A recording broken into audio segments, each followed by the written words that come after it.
I think Wicked resonates because it's built on Wizard of Oz, which is an all-American fairy tale. It's probably our only all-American fairy tale.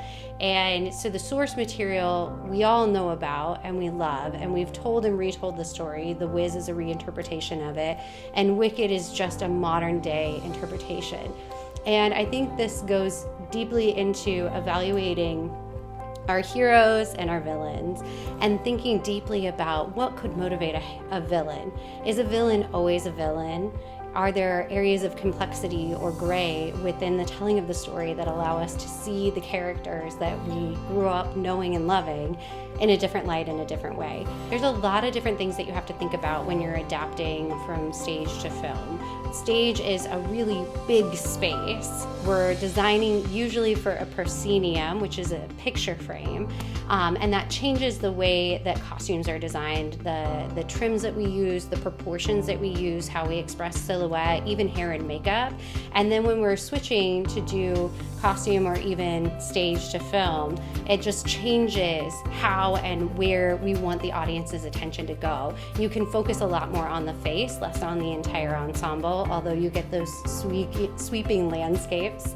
But the focus is on the details. So especially in terms of costume design, you can go so much more into the detail of the costumes. The makeup materials that we use tend to be different, although LED lights are changing that for us. But it's really about taking the macro and coming down to the micro. And so you're able to do details in a way that you never would. And a lot of times when we're designing for a proscenium and a stage, the majority of what you see is full front or quarter turn. But when you're designing for film, you can get these amazing shots and story from all throughout 360 degrees of the costume. One of the key things when you're designing for either film, stage, straight play, musical, is to get into the story. We're the visual element that is bringing the character to life. And a lot of that comes from the psychology of the character and the way that you want to tell the story. And I definitely think that work in collaboration with the actor so that they really feel authentically as that person, because the costume is more than clothing. And it's more than fashion. It's really about the embodiment of that character and bringing that world and that character to life. And so you're collaborating with the director, you're collaborating with the performers, you're collaborating with the production design team, with the scenic and the lighting. And little details like that can help ground the character and ground the world of the play for everybody to feel like they are authentically a part of this world. And when we do our job right as a team, as we're unifying these storytelling elements, then the audience can be transformed and transported. Okay, Susan Hilferty won a Tony for her design of the musical Wicked, and those are some big shoes to fill. It's really hard to think about how you can take a fresh or a new take on an old story, and she really did that through Wicked, and then to be awarded that is a really high honor.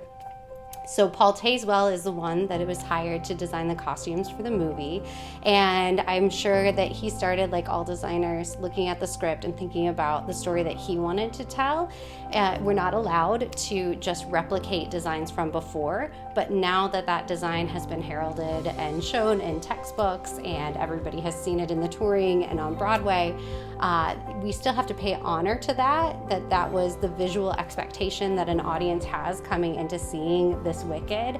And Paul Tazewell is no stranger to this. Taking something from stage, adapting it, putting it on screen is something that he's really good at, and he's also won many, many awards for his film and his musical interpretation work.